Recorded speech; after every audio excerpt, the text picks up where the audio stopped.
30th of March 1863 in Dodderhill near Droitwich.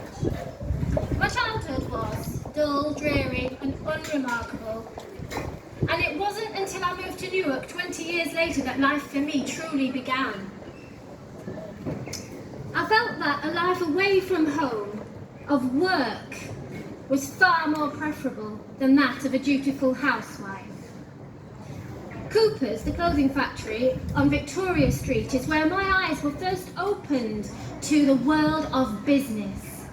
I worked hard, sewing, stitching, fixing hems, but my attention was always drawn to the many dark suits and hats, with their eyes focused on the important financial paperwork, their brows furrowed and their heads burrowed in it.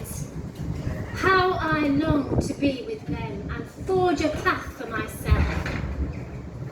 I worked at Cooper's for 20 years. Hard work and disciplined savings meant that I was able to make my first substantial financial investment. I bought a brickworks at a colliery in South Yorkshire. I built a row of houses there. And it wasn't the dumb thing for a woman at that time to try to better herself in that way, but I didn't stop there. I made another investment.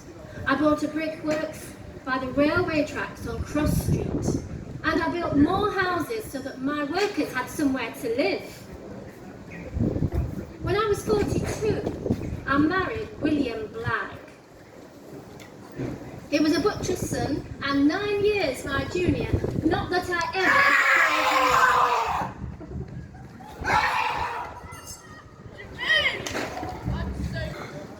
We lived in a house that I built, but to be honest, the marriage was mainly for appearance's sake.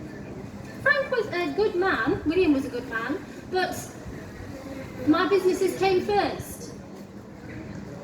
I made further investments, and I renovated the cinema, and I supervised that whole thing myself.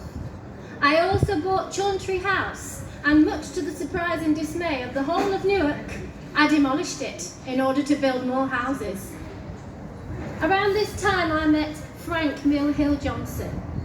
He was an American with a special kind of metal fixing and the patent for that, and at the time it was revolutionary in the construction world. Together we set up Johnson and Blagg. We had our business premises at the brickworks on Cross Street. This venture led to more investments. The most important being the building of the much-loved Palace Theatre. The money, the workers and the bricks, all of it supplied by me. I even went up the scaffolding to make sure everything was in order. Not bad for a woman of 57, I'm sure you'll agree. The palace was my passion project, and with an appetite for entertainment at an all-time high in Newark, I knew I could make it a roaring success. So imagine my shame and dismay when I was forced to sell the Palace Theatre to Newark Cinemas Limited, before we'd even had our official opening in 1920. William died in 1919, and sad though I was really focused on my business. I wanted to make Blagg & Johnson a great success. But then another unexpected turn of events was the disappearance of my business partner Frank with a substantial amount of my money. This left me with no funds left for further investment. And although I tried to keep Blagg & Johnson going, it was an uphill struggle from that moment onwards.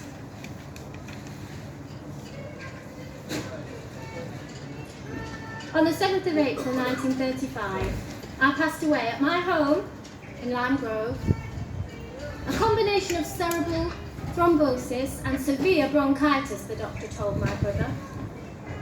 William and I had no children, so everything that I had went to my brother and my sister Louise, and various nieces and nephews. I was buried in Newark Cemetery after a very modest funeral. But I like to think that I made my mark on the town of Newark with the many, many buildings that I built that still exists today. Thank you. Continue.